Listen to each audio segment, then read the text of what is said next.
বাংলাদেশ জাতীয় পার্টি বিজেপির চেয়ারম্যান ও সাবেক সংসদ সদস্য ব্যারিস্টার আন্দালিব রহমান পার্থের 5 দিনের রিমান্ড দিয়েছেন আদালত। বৃহস্পতিবার ভোরে রাজধানীর বারিধারার বাসা থেকে তাকে গ্রেফতার করে ডিএমপির গোয়েন্দা বিভাগের সদস্যরা।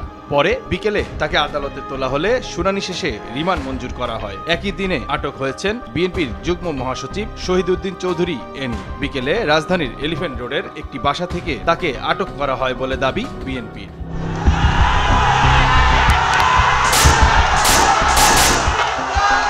কোটা সংস্কার আন্দোলনকে কেন্দ্র করে ঘটে যাওয়া সহিংসতার ঘটনায় এখন পর্যন্ত ঢাকা মহানগর পুলিশের বিভিন্ন থানায় 154টি মামলা দায়ের করা হয়েছে। এসব মামলায় কয়েক হাজার আসামি করা হয়।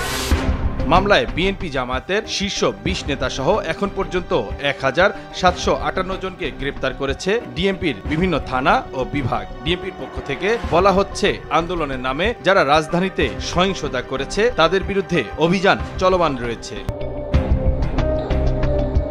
সবশেষ বৃহস্পতিবার বিকেলে রাজধানীর এলিফ্যান্ট রোডের একটি বাসা থেকে আটক করা হয় বিএনপির যুগ্ম মহাসচিব শহীদউদ্দিন চৌধুরী এনিকে। তবে এ বিষয়ে পুলিশের পক্ষ থেকে কিছু বলা হয়নি।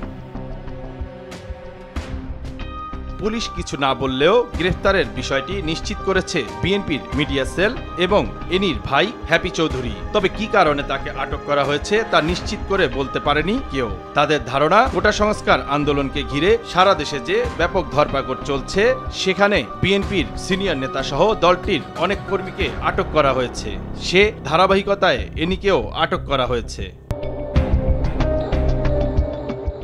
এর আগে বৃহস্পতিবার মাঝরাতে গ্রেফতার করা হয়েছে বাংলাদেশের জাতীয় পার্টি বিজেপির চেয়ারম্যান আন্দালিব রহমান পার্থকে। রাত 1টার দিকে রাজধানীর বারিধারার বাসা থেকে তাকে গ্রেফতার করেন ডিবি সদস্যরা। গ্রেফতারের পর দুপুরে এ তথ্য নিশ্চিত করেছেন ডিএমপির গোয়েন্দা বিভাগের অতিরিক্ত কমিশনার মোহাম্মদ হারুনর রশিদ। পার্থকে গ্রেফতারের কারণ জানাতে গিয়ে হারুনর রশিদ বলেন, ব্যারিস্টার পার্থের বিরুদ্ধে কোটা সংস্কার আন্দোলনে উস্কানি দেওয়ার অভিযোগ পাওয়া গেছে। এ ঘটনায় তাকে গ্রেফতার করা হয়।